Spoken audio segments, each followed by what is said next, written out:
प्यारे बच्चों, स्वागत है आपका हमारे चैनल में। आज हम अध्याय 8 त्रिकोणमिति के सत्य असत्य वाले प्रश्नों को सॉल्व करेंगे।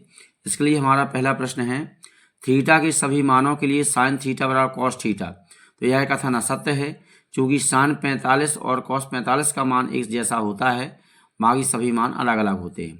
अर्थात पहला सवाल हमारा असत्य है। इसके बाद हमें दूसरा प्रश्न दिया गया है, tan a का मान सदैव 1 से कम होता है। यह कथन भी असत्य है, क्योंकि tan 45 का मान ही 1 होता है। इसके बाद हमारा तीसरा प्रश्न है, tan और a का गुणनफल होता है। यह कथन भी असत्य है, चूँकि tan हमारा एक अनुपात है और a उसका एक न्यून कोण होता है। दोनों मिलकर के दोनों अनुपात बनते हैं, अतः यह कथन भी असत्य है। इसके बाद हमें दिया है साइन a प्लस बी बराबर sine a plus sine B. तो इसके लिए आपको थोड़ा सॉल्व करना पड़ेगा।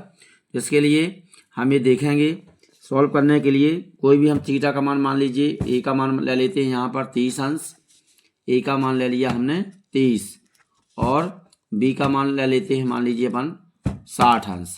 ठीक है ना। तो साइन a प्लस बी, तो साइन a का मान लिया है अपन ने 30 अंश, b का मान लिया है अपन ने 60 अंश बराबर। इसके बाद में दिया गया है अपन को sine a plus sine B. तो यहाँ हो जाएगा साइन a का मान है 30 अंश और b का मान लिया है अपन ने 60 अंश, तो साइन 60 अंश। तो साइन 30 और 60 कितने होते हैं? 90। यहाँ पर हो जाएंगे साइन 90 और साइन 30 का मान होता है 1/2 और साइन 60 का मान होता है √3/2। तो साइन 90 का मान 1 और इनको यदि हम सॉल्व करेंगे तो यहाँ पर लघुत्तम 2 आएगा। 2 का भाग 2 में देंगे एक बार, अर्थात 1 आएगा, प्लस 2 का भाग 2 में एक बार। तो 1 का जब √3 के साथ गुणा होगा तो कितना आ जाएगा? √3। अर्थात हमारा बायां पक्ष का मान 1 है, जबकि दाएं पक्ष का मान हमारा 1 प्लस √3/2 है। अतः ये कथन भी हमारा क्या हो जाएगा? असत्य हो जाएगा। इसके बाद में हमें दिया है a बराबर 0 डिग्री पर कॉट a परिभाषित नहीं है। यह कथन आपका एकदम बिल्कुल सत्य है। ठीक है ना। तो हमारा ये 5वां प्रश्न सत्य है, चौथा प्रश्न आपका असत्य है, अर्थात शेष सभी असत्य हैं, केवल हमारा 5वां प्रश्न सत्य है। इसके बाद हमें एक सवाल दिया गया है, 15 कॉट a बराबर 8। तो इसके लिए हम क्या करेंगे, एक हम समकोण त्रिभुज का निर्माण करेंगे। तो एक समकोण त्रिभुज बनाइए अपन ने, और इसमें हमें a दिया गया है न्यून कोण के रूप में, तो a लिख देना है। समकोण में आप b लिख दीजिए और यहाँ पर हो जाएगा आपका c। ठीक है ना। अब यदि हमारा a न्यून कोण है तो न्यून कोण के सामने की भुजा कहलाती है लंब। ठीक है ना। और उसकी जो संलग्न भुजा है वो बन जाती है आधार। ठीक है। और समकोण के सामने की भुजा क्या कहलाती है? कर्ण। ठीक है। तो अब हमें दिया गया है 15 कॉट a बराबर 8 के। कितना दिया है? 15 कॉट a बराबर 8। यदि हम कॉट a का मान ज्ञात करेंगे तो 15 किधर चले जाएंगे? बटे में। ठीक है ना। तो 8/15 हो जाएगा। कितना हो जाएगा? 8/15। अब कॉट का सूत्र होता है आधार बटे लंब। ठीक है ना। आधार बटे लंब। तो आधार भुजा कौन है हमारी? AB। तो AB और लंब की भुजा हमको दी गई है BC। तो AB बटे BC बराबर दिया है अपन को 8/15। ठीक है ना। तो अब मान लेंगे हम, माना AB का मान हो जाएगा आपका 8x। AB बराबर कितना हो जाएगा? 8x और BC बराबर हो जाएगा 15x। ठीक है। अब हमारे पास दो भुजाएं ज्ञात हो गई, तीसरी भुजा हमें ज्ञात करना है। तो इसके लिए हम पाइथागोरस प्रमेय का उपयोग करेंगे। ठीक है।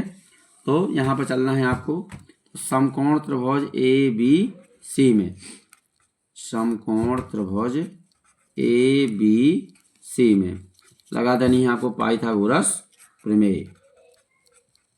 ठीक है। पाइथागोरस प्रमेय के द्वारा इसे हम सॉल्व करेंगे। तो इसमें होता है कर्ण का वर्ग अन्य दो भुजाओं के वर्गों के योगफल के बराबर होता है, अर्थात कर्ण का वर्ग बराबर लंब का वर्ग और प्लस हो जाएगा आधार का वर्ग। ठीक है। तो कर्ण में आपको भुजा दी गई है AC। कितनी भुजा दी गई है? AC। तो यहाँ पर हो जाएगा AC का वर्ग।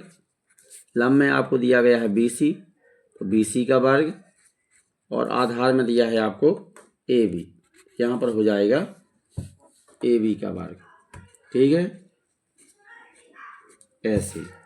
अब ए सी का मान हमें ज्ञात नहीं है, बी सी का मान है हमें मालूम 15x, तो मान रख देना है आपको 15x का वर्ग प्लस ए बी का मान दिया है अपन को 8x, यहाँ पर हो जाएगा 8x का होल स्क्वायर। 15 का वर्ग होता है 225, x का 2 बार गुणा करेंगे तो x स्क्वायर आ जाएंगे। 8 का 2 बार गुणा किया अर्थात 8 का वर्ग कितना होता है 64, x का 2 बार गुणा किया x स्क्वायर। दोनों का टोटल हो जाएगा 289 एक्स स्क्वायर। ये मान किसका आया है, ए सी के होल स्क्वायर का। और यदि हम केवल ए सी का मान निकालेंगे तो वर्ग हटेगा, क्या लग जाएगा, इसमें रूढ़ लग जाएगा, तो यहाँ आ जाएंगे 289 एक्स स्क्वायर। ठीक है ना। अब हमें पता है 289 का वर्गमूल कितना होता है 17, और एक्स स्क्वायर का आ जाएगा एक्स, अर्थात हमारी ए सी वजह आ जाएगी 17x। अब हम देखेंगे हमें मान निकालना कितने का है, साइन ए का। ठीक है ना, तो यहाँ पर आपको साइन ए का सूत्र लगा देना है। ठीक है, तो साइन ए बराबर होता है, साइन का सूत्र जानते हैं सभी लोग, कितना होता है, साइन ए बराबर होता है लंब बटे कर्ण। कितना होता है, लंब बटे कर्ण। ठीक है, तो लंब की भुजा आपको दी गई है बी सी और कर्ण की दी गई है आपको ए सी। तो बी सी का मान कितना है, बी सी का मान हमें दिया गया है 15x और ए सी का हमने याद किया है 17x। तो बी सी में लिख देना है आपको 15x और ए सी में लिख देना है 17x। x से x कट जाएंगे और हमारा साइन ए का मान हो जाएगा 15/17। ठीक है ना, इस तरीके से हम मान ज्ञात कर सकते हैं। धन्यवाद।